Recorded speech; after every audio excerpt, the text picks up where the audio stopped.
Donc la question, c'est comment on sort de cette dialectique infamante et comment est-ce que l'on propose véritablement en fait des alternatives qui permettent au peuple de retrouver sa souveraineté. Ça m'amuse par ailleurs que vous citiez Talleyrand, parce que j'ai une petite anecdote, mais qui à mon avis, assez... parce qu'évidemment, une des sources principales de cette forme de révolte qui m'habite par rapport à l'existence, c'est ma pratique d'avocat. Et la violence avec laquelle la justice en France traite ces populations, son incapacité à réguler la violence, pour le coup, et à ne pas fabriquer plus d'injustice qu'à en réparer. Et je représentais des victimes dans le cadre du procès de l'attentat de Nice, une sorte de procès-spectacle complètement ridicule qui a été mis en scène à Paris, donc déjà à plusieurs centaines de kilomètres des lieux, où on a essayé de trouver 3-4 boucs émissaires pour donner l'impression qu'une justice passait, alors qu'en parallèle, tout ce qui a trait aux responsabilités de l'État était complètement enterré. Ça m'a permis d'y interroger Hollande, Cazeneuve, Estrosi sur leurs responsabilités respectives, en dehors évidemment du cadre,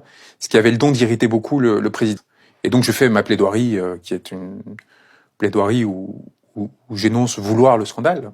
C'est-à-dire que vouloir l'inverse de ce qu'ils étaient en train de produire, cet enterrement de première classe de ce sujet particulièrement polémique.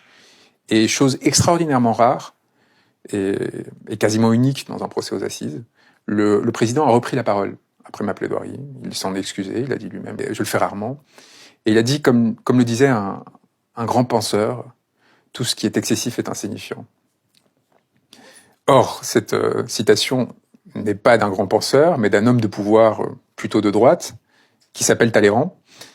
Et j'ai trouvé en fait dans l'ignorance de ce pauvre homme, complètement à ce système qui va à volo, la confusion entre un penseur et un homme de pouvoir disait tout en fait de son positionnement idéologique. Évidemment, il n'y a pas de pensée lorsque l'on sert le pouvoir.